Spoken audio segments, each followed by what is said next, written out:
I think we can get started now. Welcome everyone to the Center for Advocacy and Social Justice of the Urban League, the Jacksonville Urban League, our town hall on restorative justice practices at the Center for Children's Rights. We're very pleased to have them with us. We have a lot of connections with them, have seen them grow from a twinkle in someone's eye, I think, to a few years later, an ongoing concern and doing great work in the community. Um, First, I would like to thank all of those at the Urban League who have made this possible, and funding from the National Urban League with the help of the um, National Football League, which has been sponsoring these Inspire Change workshops and town halls. I also wanted to thank the interns at the Center for Advocacy and Social Justice for the work that they've been doing to make these meetings possible. So I did want to thank them, and towards the end of our meeting, I'll introduce them. But I'd like to get started by asking Richard Danford to say a few words, the president of the Jacksonville Urban League.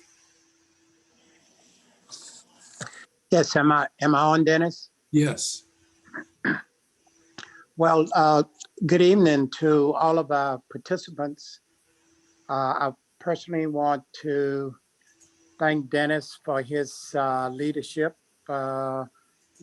particularly with this technology and bringing forth relative issues that affect this community.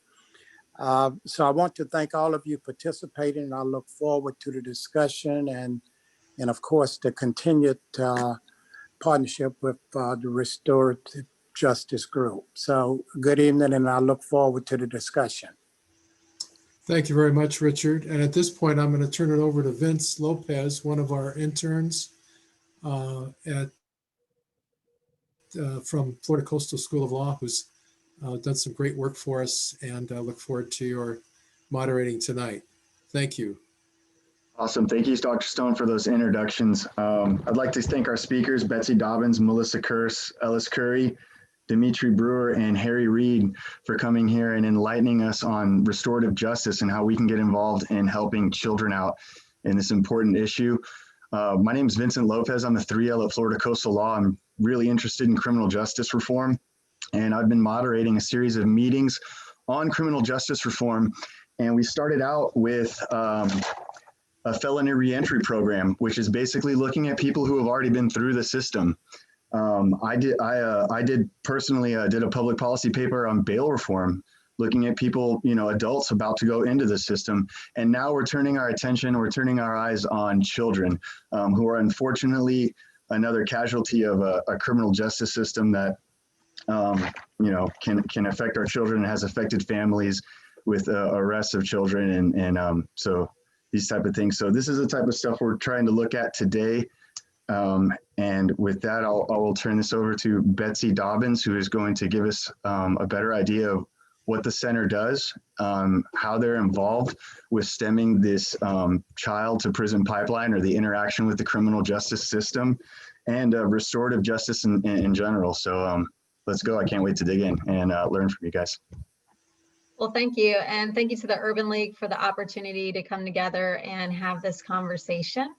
The Center for Children's Rights is a small organization here in Jacksonville, and we are dedicated to advancing children's rights through a combination of legal advocacy, policy and practice transformation, and restorative justice.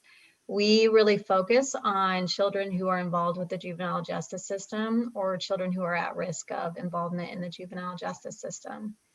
And we hold a core belief that when children have access to the supports and services that they need for their development, when they have connections to the people, places, and activities that they need, and when they're treated equitably, that every child in our community can thrive. And those core beliefs have really driven us to our commitment to restorative justice. And so all of our work that we do, those three core components, really come from a place of transformational justice, which is really simply the idea that those of us within a community belong to one another, and that we all have an investment and a place in conversation and actions towards ideas about accountability and responsibility and healing. So restorative justice basically refers to a principle that focuses on relationships. So the traditional criminal justice system focuses on what law was broken and how that person needs to or should be punished according to the laws. Restorative justice, on the other hand, looks at what happened, who was impacted, and how, and what does that person need to repair the harm, and what can we as a community do to prevent that thing from happening again. And so it really is about relationships, and it's about community. It's about putting conflict resolution and repair back into a relational space that exists within the community and is not reliant on the criminal justice system or other legal systems within our community. And so we at the center are building out a continuum of restorative practices in recognition that all learning, all repair, all prevention really is relational. So how can we, through our restorative justice practices, facilitate relationships and connection between young people in our community and adults? So I have invited our team to be here, and they are extremely knowledgeable in this area. They are all facilitating different types of practices. And so my hope with this conversation today is to really center you all within the structure and space of a restorative justice circle. We, with our restorative justice practices, really adhere to some core principles, which are that people have the capacity to resolve their own conflicts. We believe that people have the power to act to make their situation better. We know that people sometimes need information and access to concrete supports to act. We know that people need a safe environment for any of this to happen. We believe it's important for all of us to do this together. We believe it's important for people to be able to express how they feel, not just what they think. And that for any of these things to happen, there needs to be a structure. And that's really where our very skilled facilitators come in. They have the ability to create these spaces and hold these structures so that conversations can happen between individuals in a number of ways that support healing and communication and relationship within our community. So we will start with just kind of a go around to introduce our team. And as a little icebreaker for each of our team members, I would like you to introduce yourself, describe a little bit about your role, and in one word, describe restorative justice. They don't know this is coming, so it really feels like a circle practice to them. So I will start. I'm Betsy Dobbins. I'm the executive director of the Center for Children's Rights. I'm also the managing attorney and a restorative justice facilitator. Restorative justice, in one word to me, is connection. And Ellis, do you want to go next? Yeah, you would put me under the gun first, wouldn't you? Yeah. Yeah. Restorative justice. I'm a restorative justice facilitator. My name is Ellis Curry, and what brought me to this practice? Hold on, somebody's asking to start the video. Is that you? Co-host is asking you to start. No, I can't start my video. I'm sitting outside. You can start your video. Go ahead and say yes. You ain't gonna be able yes, to see my. Ellis. I'm sitting outside the church. Yeah, but restorative justice for me, I first encountered it in 1993 when I was involved in a high school case at Terry Parker High School, where my victim's father asked to speak with me before sentencing. That was my first encounter with restorative justice, and in a few words, I don't want to take up too much time. It changed my life. And one word for restorative justice for me is definitely going to be healing, because it did a lot of healing for myself, and I see it does that for a lot of other people as well. Melissa, would you like to go next? Sure. My name is Melissa Kerce. I am the Restorative Justice Coordinator at the Center for Children's Rights. And restorative justice means authenticity to me. Thank you. Dimitri?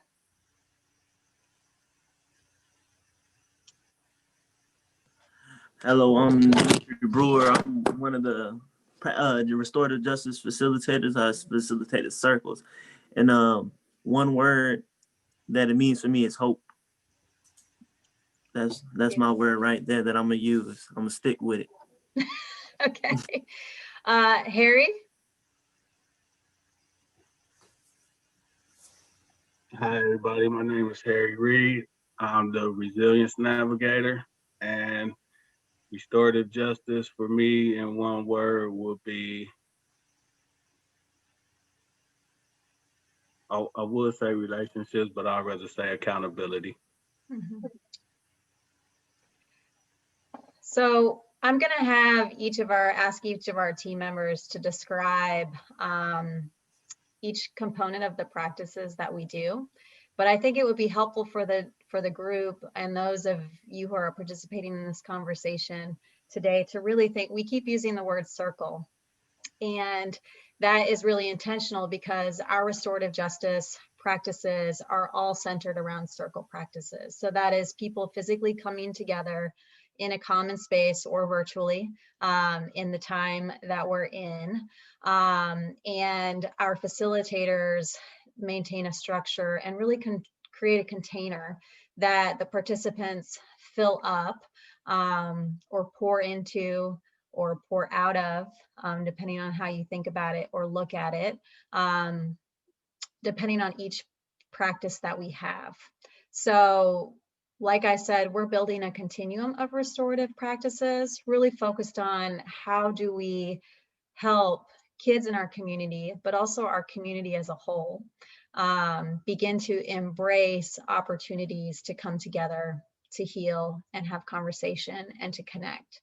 So our team members are going to talk about 4 different circles, and I'll just go ahead and say them aloud so that your ears are listening for those keywords when they come around. So the first type of circle that we facilitate is a talking circle. It's a 6-week circle that is held at youth serving organizations. The second is a responsive circle. It's available to young people in the community following an incident of community violence. We also have we have a problem solving circle called a legally informed family team circle, which is a LIFT circle. We have returning youth supported entry circles. We call them RISE circles for young people who are coming back into their community from one form or another. And then we also have community conferences for young people who are involved with the juvenile justice system. So the keywords and key circle practices that you all will be listening for are community conferences, RISE circles, LIFT circles, talking circles, and responsive circles. And now I'm going to ask each team member to share a little bit more about the purpose of each circle practice and what it is, and anything else that they would like to share about that from their perspective as facilitators. Ellis, I'm going to put you on the spot again first to talk about community conferences, because really when I think people most often think about restorative justice in the traditional sense, that's really what they're talking about. They're talking about where victim and offenders are coming together in a circle of accountability. And Ellis is an incredibly skilled facilitator, so I'm going to turn it over to him. Yes, ma'am, and I appreciate that. Yes, I facilitate community conferences. And the thing about community conferences, like, to really get the full understanding, I encourage anybody, if you ever get a chance to get the chance to sit in one, to do that, because that's the best experience. But I'll try to explain it the best way I can. It's a circle, basically, of a circle of understanding. What I get a lot of times is that both sides don't understand the other side. Once they hear, the other side's story, you can see that healing. That, to me, that is the best part of the conference. When you have came to a circle with a feeling of dislike for a certain individual, and when you leave that circle, you not only like them, but you look at them as a friend. That actually happened in my case, and I see it in a whole lot of cases.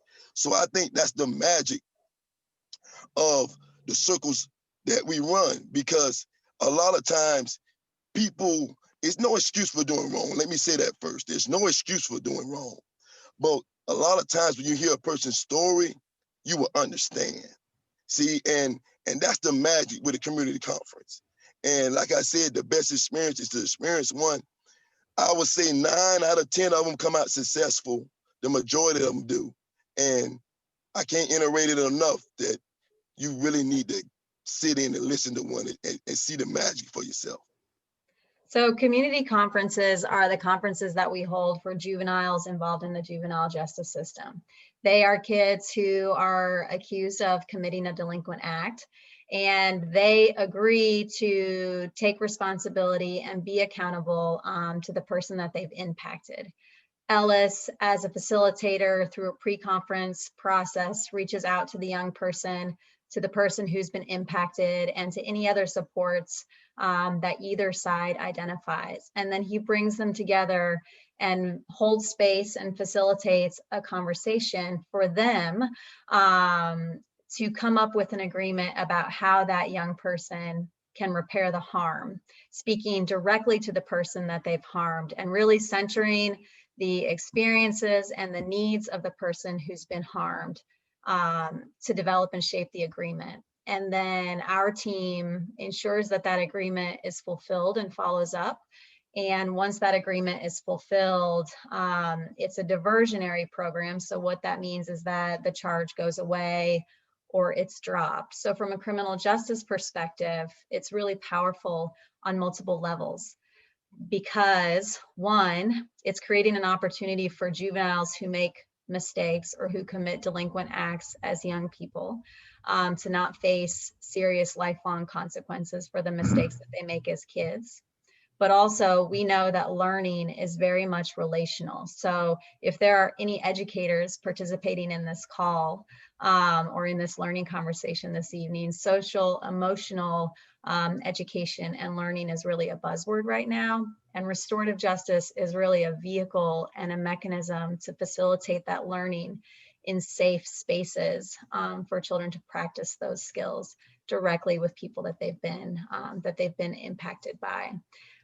Ellis, is there any young person or any example that stands out to you? No names, of course, but an example perhaps to share. Yeah, of course. I got a few. One in particular. It changed the way one of the young men looked at race. I had a young man tell me that he believed that predominantly Caucasians hated him, and through the community conference, he learned that that wasn't true. See, that was something that was preached in his neighborhood amongst his peers, and he took that in as law. But once he seen the compassion that was shown to him by another Caucasian male, it changed that narrative to him. I think that that's something that will stick with that young man for the rest of his life. So that's why I brought that one up. I think that was one of the highlights of one of the conferences that I did. Great, thank you. Dimitri, would you like to go next and talk about our talking circles? Yeah, I'll go. So with a talking circle, this is where we basically working with the youth inside of those community centers, those school programs, those after school programs. And in those programs, we tend to see that even though these children have been together maybe for years, they don't know anything about each other. Again, we speak on community, and to be around someone for years, you're a part of their community. A lot of these people stay in the same neighborhood, same areas, and we see they know nothing about each other. And over the weeks, the 6 weeks programs, and you can also get additional 6 weeks. During these 6 weeks programs, you see kids that don't talk, kids that are usually rambunctious, and they usually have the problems that you want to go in here. You see them start to build more respect for one another. They start understanding one another. And you know, my hope, my goal is that these kids that are in these talking circles never have to meet a Betsy or Ellis or anyone like that. I tend to think you stop it at a young age, then you don't have to worry about it when they get older to even meet them. So that's my goal with these, with them. Mm-hmm. Is there any story specifically that might stand out to you? Yeah, it's 2 stories, but they all correlate because they're in the same group. They didn't realize, these 2 individuals didn't realize the power that they had of being a leader, because everyone looks up to them. So if they're loud, the group's loud. And by doing that, by letting them understand, like through these weeks, it didn't take 1 week, 2 weeks, 3. They're still not even a finished product. They realize when you take them to the side and show them that intimate thing, that intimate part of, I respect you, you respect me. Now you can lead this. They turn the whole circle around because they really run the circle. Now they really facilitate the circle. So that's what I've seen. I've seen growth and development. So when I said hope earlier, it showed me hope. Thank you for that. And our Dimitri also is an incredible facilitator who has a really unique knack for connecting with young people and really creating a safe space for them to kind of push boundaries and have conversations and connection with one another. For our talking circles, we're currently at 3 sites, 4 sites, and growing into a couple more. And so we're very appreciative of our community partners who are fellow youth serving organizations in the community who have graciously invited us into their space to become a part of their organizational community and to hold these circle practices in a space where kids feel most comfortable, which are those youth serving organizations.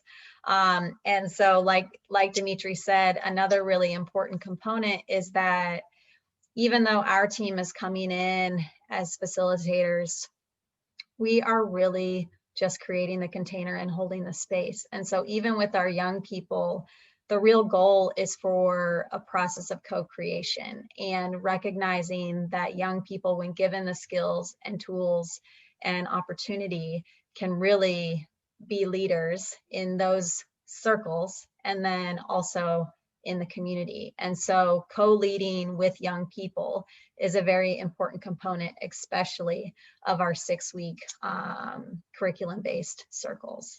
Thank you, Dimitri. Yeah. Harry, would you like to go next and talk about our RISE circles? Yes, sorry everyone that you can't see me, something's going on with the camera. But so with the RISE circles, leading up to it, what we do is what we call a pre-conference. So we make initial contact with the families and the client, and the parents are, if they want to be there while we talk to the kids, they can. If not, they don't have to be. And we get to know a little bit about the client. What do they like? What are their interests? do they play sports, instruments, how they doing in school, what schools they go to, and things of that nature. And then we figure out what are their needs right now. And if they are, do they have connections to help them meet those needs or not? And then we focus on what are their goals. And after that, we go and start putting the resources together for them to help them meet their needs. We ask them if they would like to be a part of a RISE circle. It's totally voluntary and up to them. And when they say yes, we ask them, okay, who would you like to be there for your support, or anybody that they would like to be there, that they would like to have in the circle from their side. So their family members, siblings, friends, school, faculty, if it's that type of situation. Whoever they want to be there, they can have there. And then we bring in our team of people and we all together figure out which one can take on one of the tasks to help bring the resource to meet their needs. And what it is for youths who are returning from either a mental health facility, like from being Baker acted, or a program, or who's returning back to the community from secure detention center. And so what we do is help them re-enter back into the community, back into society, and help them with the resources that they need and help them get their needs met. Oftentimes, coming out of those type of situations, a lot of youth do not believe that people care, whether it's their family members, whether it's people in the community and society, because they don't believe that no one's listened to them. Everyone tells them you're a kid, stay in your place, and things of that nature. So what we do with our circles is we focus directly on the youth and allow them to have their voice, and everybody else is a support group. Thank you, Harry. Yeah, so the RISE circles are what we call a circle of support, and it's really about welcoming that young person back into the community and back into our shared space together, and creating a space for the young person and the supports around them to create a plan to move forward, which can be really powerful and is really coming from a different place of fixing. I realized that I forgot to share in the beginning that all of our restorative justice practices, even our community conferences, are voluntary. So anyone who is participating in any of these practices is doing so because they want to. And that's really critical, not just for the community conferences where we are putting young people in a position to really take accountability and be responsible and engage actively in being a part of making things better, but also even in shared spaces where we're co-leading and engaging in figuring out ways to better support young people.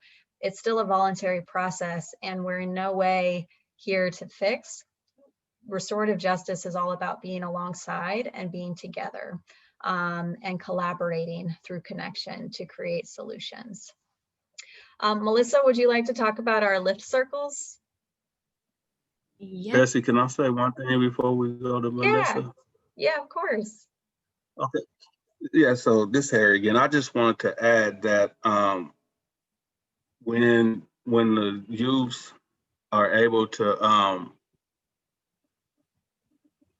tell us what their needs and what their needs are, and we're able to go and try to find the resources for them. And with the circles, what it does is also helps them understand that they do have power over their own life and direction and which way they want to go. And then that's where the accountability comes in, and because we can connect them to the resources, but they have to take it upon themselves to go and actually do the work and interact with whatever resource we find for them. And so that allows them to see that they do have say-so and power to direct their lives in a way that they want it to go, and not exactly how everybody else think their life should be lived. That's all I want to add. Thank you for that, Harry. Melissa?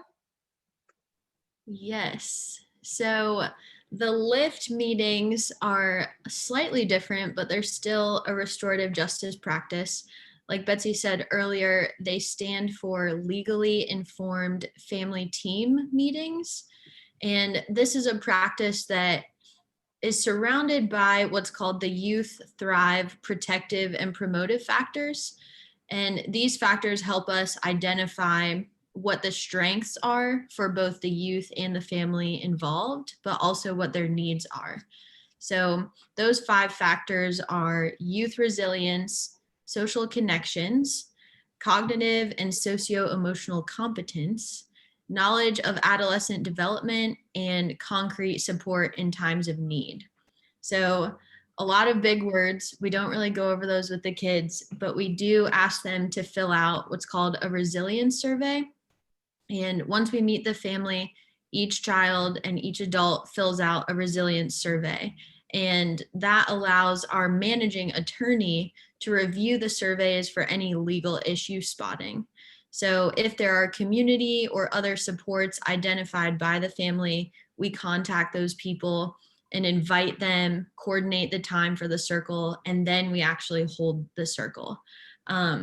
After the circle is completed, we follow up with weekly restorative conversations.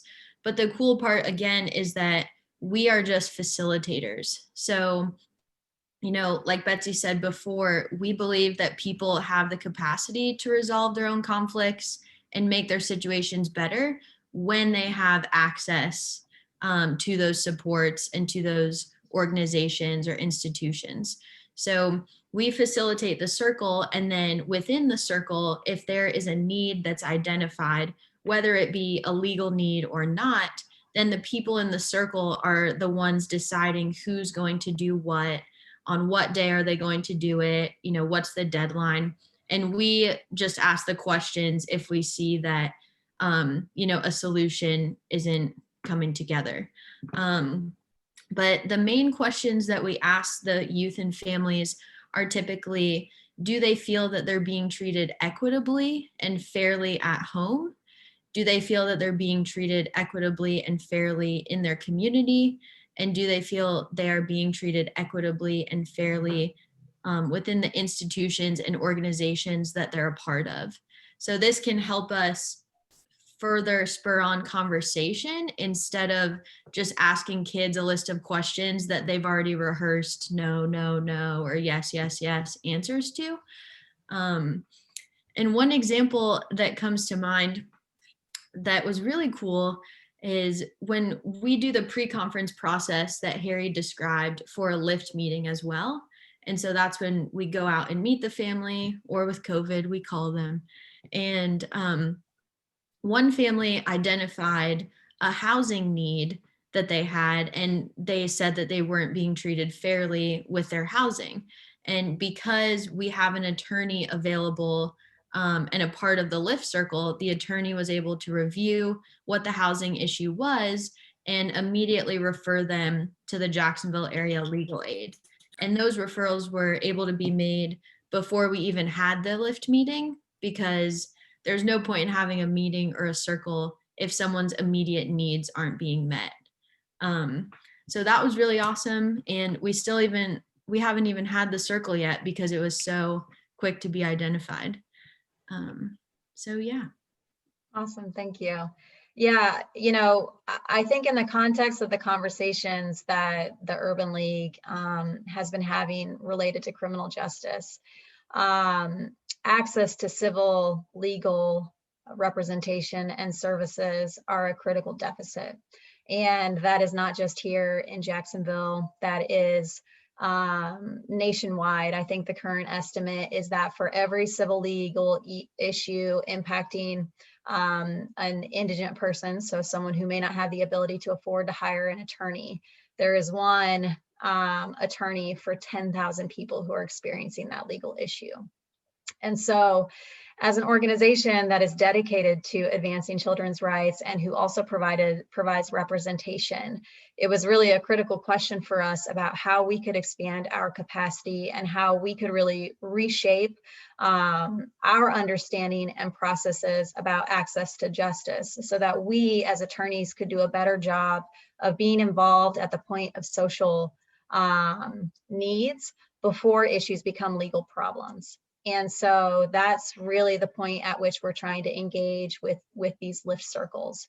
We do have attorneys on our team, so we're able to provide brief service, which is kind of limited representation or full representation. We do a lot of educational advocacy and advocacy related to health access, mental and behavioral in the community to try to remove barriers. And so that's really the role that we are shifting for our attorneys so that they are a part of the team, really playing this role of moving and shifting barriers so that these plans that young people and their families and their supports develop are able to continue movement forward and not be stymied and not be stopped by civil justice issues. Awesome.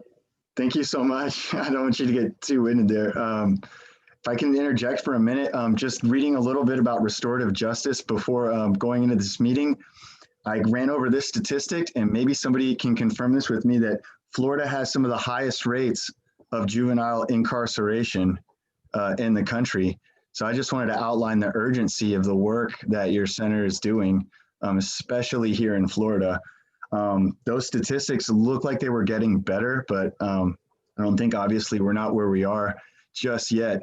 And speaking to what Mr. Curry had to talk about, just giving some hope for the children and getting the community together, and you know, being a preventative effort or a diversionary, you know, offering an alternative to any kind of interaction with the criminal justice system.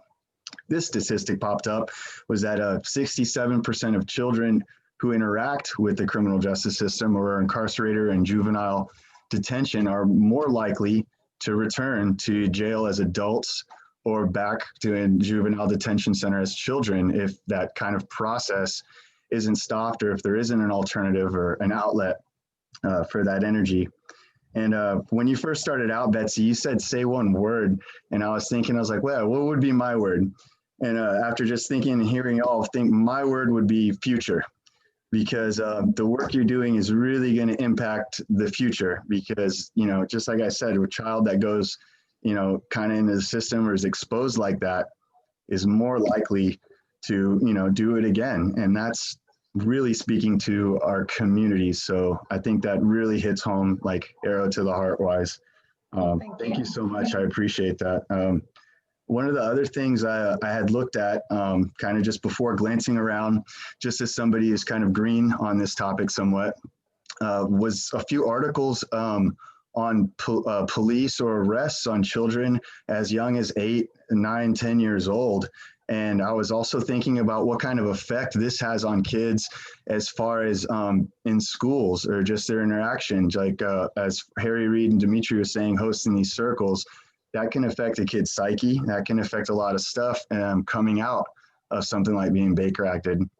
And I also thought about the conditioning effect that this could have on children and trying to stop that, speaking to the emotional, you know, facet of this whole issue. So I think that's great that you are approaching that head on, because that is definitely one of the areas. It's not just a legal issue, plain and simple. So yeah, excellent. well, Thank you so much. Thank you. I know we're going to move, you know, we definitely want to open up the floor to questions, but I think one common misconception that we encounter about restorative justice, particularly in the juvenile and criminal justice spaces, is that restorative justice is not as significant or as heavy-handed as our criminal and juvenile justice systems. And so there's often a misperception that kids who are participating in community conferences or restorative justice practices, or even adults, are getting off easy. And That's actually not the case. We have found, I mean, I don't know for any of you who've ever had to directly confront a person that you have wronged. It is much more challenging than standing in a courtroom where you're not allowed to talk. And even more important than that, restorative justice is really centering the experiences of victims and the needs of victims in a different way, that the criminal and the juvenile justice system are just not equipped to do. And we actually have 2 short polls that we'd like to put out to the group if folks are willing to play along, just to see if we can chip away at that misconception, if there's any chances existing in this group, and just kind of throw it out. And then certainly we want to entertain any questions that you all have for us. Thanks.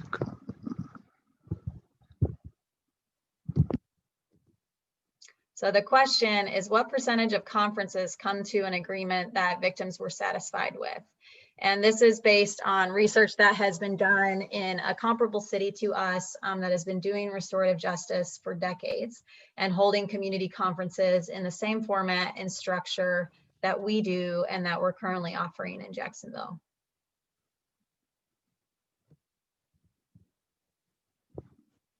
Good, this crowd is very savvy. It's true.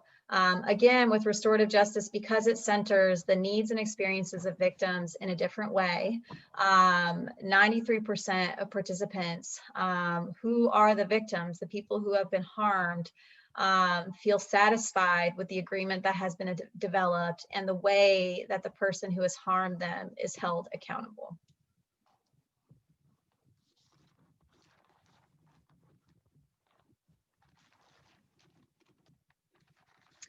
Restorative justice is also cost saving. As I'm sure you all have had conversations through these town halls, our criminal justice systems and delinquency systems are very, very expensive. So what is the cost of restorative justice community conferences compared to typical court costs?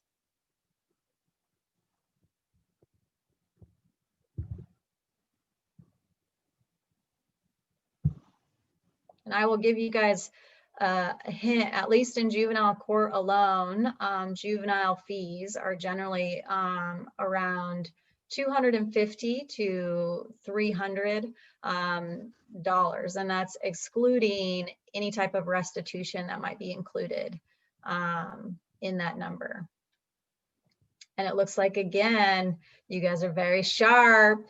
So restorative justice is really 1/10 the cost. So not only do we see higher levels of satisfaction and really ultimately meeting the needs of the people whose needs need to be met, victims and people who are impacted, as well as really creating experiences of social emotional learning for the youth participants, it is far less expensive. And as we have budget talks here in our city and throughout the country about where dollars are going and how dollars are being expended, I think it's really important to think through opportunities like this that really work and are much more cost effective.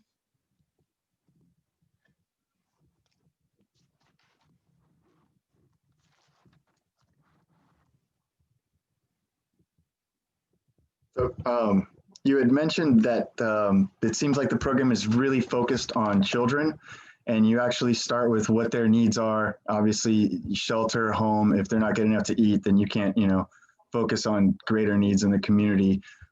So how does that involve? How does focusing on the children establish like your metric of success? Do you measure your success as an organization when that child is through interacting for that specific instance, or is this something that you look at the span of the child's attendance at school, or to make sure that they never have another issue or your needs or interaction with law enforcement ever again? What's that metric like, and how do you measure that yourself, Betsy? Yeah, so we're really in year 1 of implementing these practices, but our measurements are really focused on outcomes and outputs. So we do the resilience surveys over time, really as a measurement tool to see if indeed we're building the resilient capacities and pathways for young people through access, connection, and equitable treatment across settings. We also measure, for example, in a community conference instance, whether or not the agreement is fulfilled. And then we also are measuring recidivism across participation for young people. Excellent. I'm sure that some people that would want to be concerned, citizens, other folks who are looking at this as an alternative, and they just may be asking themselves, like, is this working? Or, you went over the costs or, some general questions are like, why would this be any better than just doing it another way? You mentioned the cost was one of them. You mentioned it actually focuses on the children's lives, actually improving lives. And then for me, I kind of saw from the big picture that if this is reducing recidivism long-term and keeping that interaction away from law enforcement, especially with young children, then you're definitely eliminating some of that conditioning and some of those long-term effects that can occur with, especially the most vulnerable communities that you see existing in those communities. Yeah, well, and I think,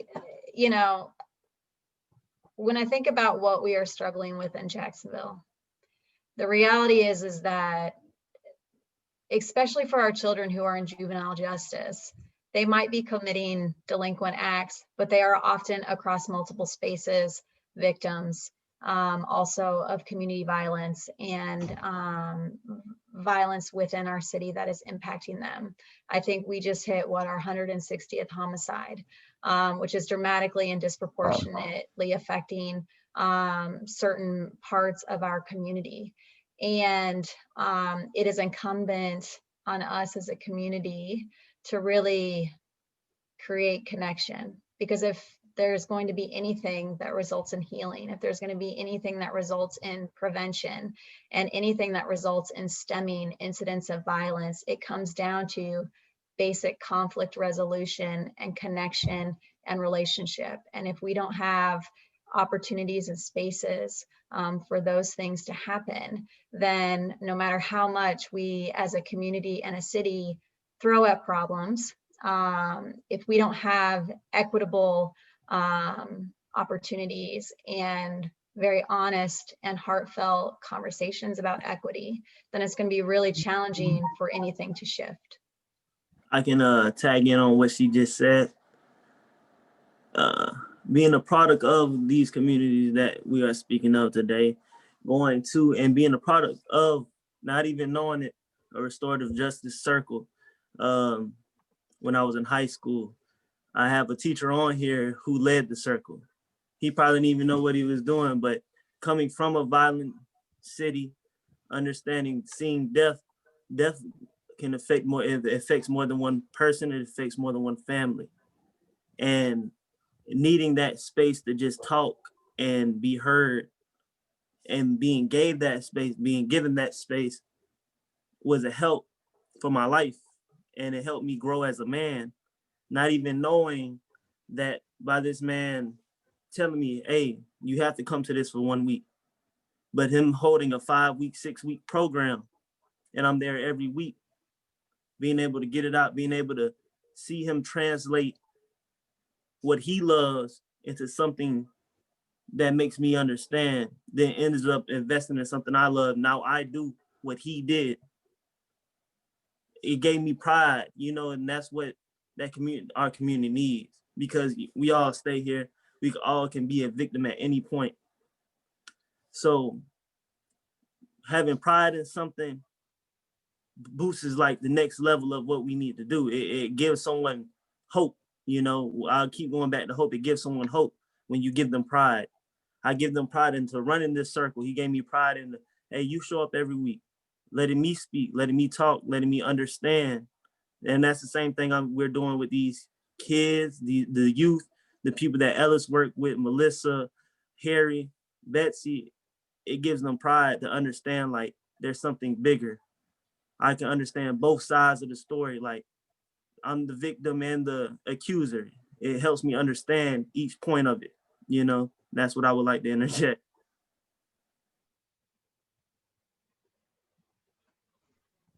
Thank you, Dimitri. And I just reached out to the rest of our team too. At any point, if anybody wants to chime in, please feel free. Speaking on that human aspect of violence, and I think that really eliminates a portion of it when you have someone confront, especially the victims and all the stakeholders involved. I think, like you mentioned, that's much more difficult than remaining anonymous and just going away to a place and not ever having to interact with the victim or that person or see that person ever again. When you can put that face to the person or words, or you see the result of that interaction or that issue, then it makes that much more difficult to digest and much more unforgettable as a process, or to start there, versus this thing is unresolved. I still have these feelings, or it can come across so many different ways. Yeah, I agree, because we tend to just hear about a crime. We don't see the humanity behind the person who committed it or the victim of it. So we don't like we say, we hear, oh, someone was just murdered. What they doing with a gun? But not understanding why they had a gun. Because right now we're living in survival. Me and Melissa spoke on that. As soon as you're born, you come out trying to survive. You burp to let the air out. That's a survival technique. You hide to survive. You eat to survive. Nowadays, we don't fight with our fists. We don't use our hands to survive. We don't talk to survive. Like, we don't understand the human aspect that everyone has behind themselves. And these practices that we do are helping everyone understand that it's still human thinking. It's still a survival thing.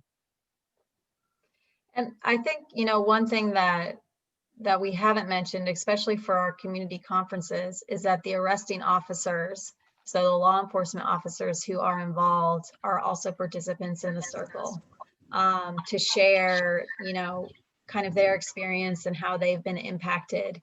And so it's a very different level of interaction between young people and police officers, to what a lot of young people in our city are experiencing with officers. And so I think that's a really critical component as well, because again, the community conference is really bringing the person who's been directly harmed, and then everyone else who's been impacted, into that space, so that young person can really hear those stories, and that repairing the harm, but also preventing the harm, really becomes often a very core piece of the agreement. So for example, we had one community conference where a person who was impacted, part of the agreement was that he and the child's mother exchanged phone numbers, so that if the child was in an area of town that he wasn't supposed to be, and the victim saw him, that they could communicate.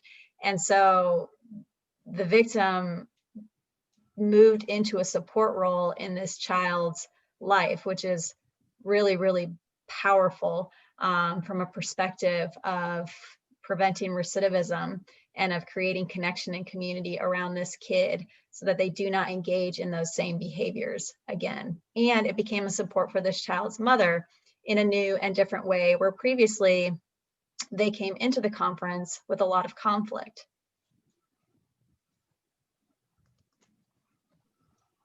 If I can add a quick story in there real quick. Absolutely. Yeah, my last pre-conference meeting I had, it's a case with two sisters that just can't get along. The mother believes that the two sisters literally hate each other. And I'm not gonna go into the details, but they have done some bad things to each other. Well, I was doing the pre-conference with the younger sister. I did the older sister first, and then I came back to do the younger sister. And then the older sister came home while I was doing it. And, of course, I didn't want to do it in front of the both of them. So I asked the older sister to leave the room, but I kind of feel like she was still, listening. So I did the pre-conference anyway, and I got a call from the mother the next day. And she was like, I don't know what happened, but they getting along now. They sleeping in the same room again. They talking. It's like it's like they're best friends again. And I like to think that me sitting them down and talking to them and explaining to them about the conference and what's coming. We haven't had the conference yet. We still waiting on a counselor, and that's going to be real soon. But the mother was really adamant about, after the pre-conference, the change that she seen before we even had the circle. So my whole point is, restorative justice is a really big healing program. That's what it is. I mean, that's, I can't iterate that enough. And I'm gonna pass on. Thank you for that, Ellis. Yeah, I mean, and I think, when it comes down to it, what we are doing and what we're trying to do through restorative justice is nothing magical, but that's what's so magical about it. Because anybody can sit together and talk. Anybody can connect and take responsibility and work with someone else to resolve a conflict.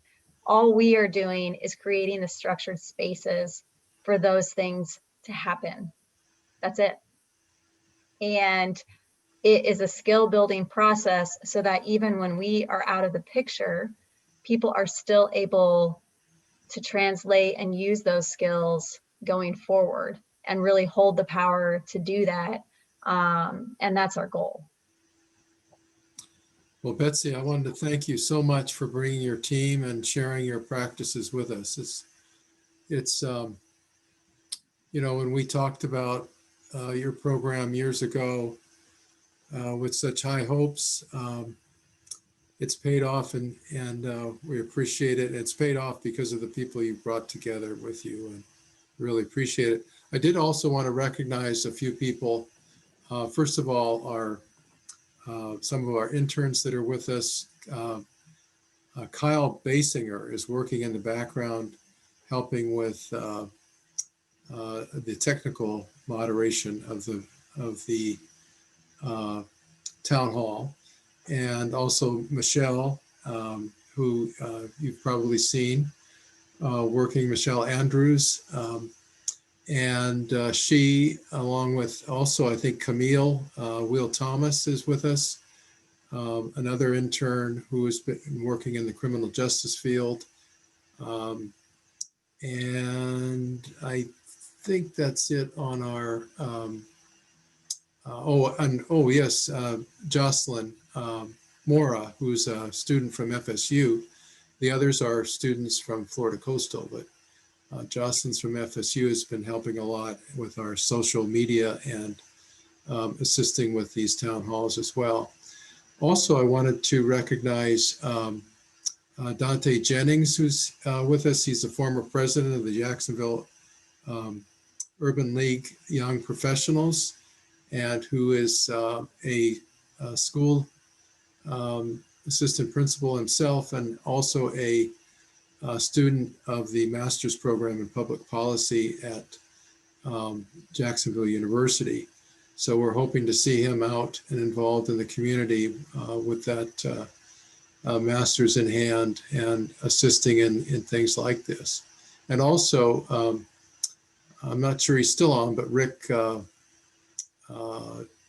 Dempsey, the current president of the Jacksonville Urban League Young Professionals, was with us. And there's several other Urban League individuals sitting in, and there appears to be a lot of interest in the program, and a number of people listening in on that. So just wanted to thank everybody for attending, and I'll turn it back over to you to close, Vince, just in case I've forgotten something. Did President Danforth have any closing words? That's a good question. Is he with us? We don't want to admit our president here. Oh, I'm here. No closing Mr. words. Danforth. Yes, great presentations. I want to thank all of the presenters. Quite inspired, and that the work that you guys are doing is critical in this community. And wow, it's really sad while listening in and glanced at the news, and in another gentleman was shot right there. You know, we've got to come to grips with this crime situation in Jacksonville. I think that we continue to keep our heads in the sand, but we're up past 172 homicides slash murders, however you want to count them. But I think programs like what we just witnessed goes a long ways toward helping to reduce crime in this community. So thank all of you so very much for this evening. Oh, Awesome. Thank you, President Danford. a couple of other things. I was just reminded that you'll be getting, the attendees will be getting polls, a poll afterwards. And I think there's one just coming up now asking if you'll get involved.